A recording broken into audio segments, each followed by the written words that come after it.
पण स्किन खराब झाली आहे का? मग तुमच्या स्किनवर चमक आणि ताजा ठेवण्यासाठी आपण हा एक ज्यूसची रेसिपी घेऊन आलेलो आहोत। तर इथे मी साहित्य घेतलेलं आहे, तुम्ही बघू शकता। 4 आवळे घेतलेले आहेत फ्रेश, पुदिना घेतलेला आहे, 1 बीटरूट घेतलेला आहे, अद्रक 1 इंच, अर्धा लिंबू घेतलेला आहे, फ्रेश असं संत्र आणि गाजर। आता आपण ह्याची रेसिपी बघूया।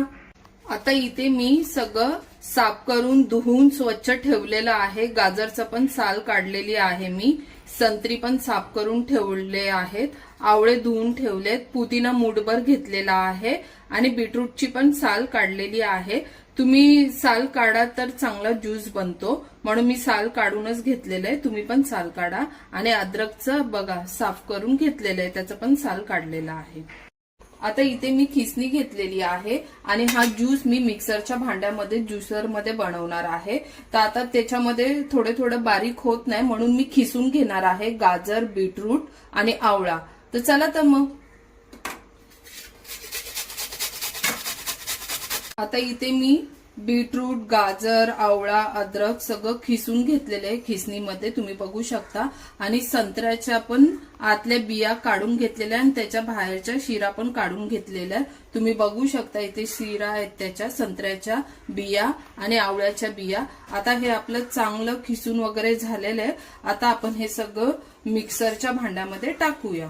तर लिंबू मधल्या पण ह्या बिया मी काढून घेतलेल्या आहेत। आता हा लिंबू अर्धा घेतलेला तो आपल्याला ह्याच्यामध्ये पिळून घ्यायचा आहे, पूर्ण टाकायचा नाहीये, हा पिळून त्याचा रस टाकायचा आपल्याला ह्याच्यामध्ये। ह्याला काळं मीठ पण बोलतात, तर सेंदा नमक, काळं मीठ तुम्हाला माहितीच असेल, तर ते आपल्याला पाव चमचा टाकायचा आहे आणि मिक्सरला वाटायचं आहे। आता इथे मी 1 ग्लास भरून पाणी घेतलेलं आहे, तर आता मी वाटताना अर्धा ग्लासच पाणी टाकणार आहे ह्याच्यामध्ये आणि मिक्सर फिरून घेऊया। झाकण लावून आता आपल्याला वाटून घ्यायचं।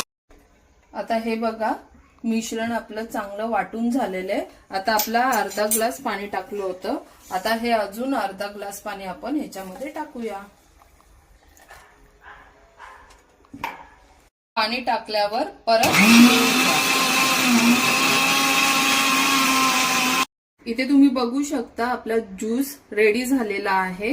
तर आता तुम्हाला जर गाळून घ्यायचा असेल तर तुम्ही गाळू शकता, कारण की आपण बिया वगैरे सगळं वेगळं केलेलं आहे। आणि असाच प्यायचा असेल तर तुम्ही असाच पिऊ शकता। मी तुम्हाला दाखवते बघा, मी अजून गाळलेला नाहीये, डायरेक्ट वाटून ह्याच्यामध्ये टाकलेला आहे बघा, तर तो वाटून असा दिसणार।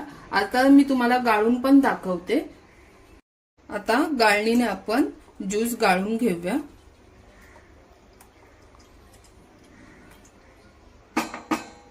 आता हा ज्यूस आपला गाळून झालेला आहे, तुम्ही बघू शकता। गाळल्याच्या नंतर त्याचा चोथा मी बाजूला ठेवलेला आहे, मी त्याचा उपयोग पण तुम्हाला सांगणार आहे। तर आता हा ज्यूस आपण ग्लासामध्ये टाकूया।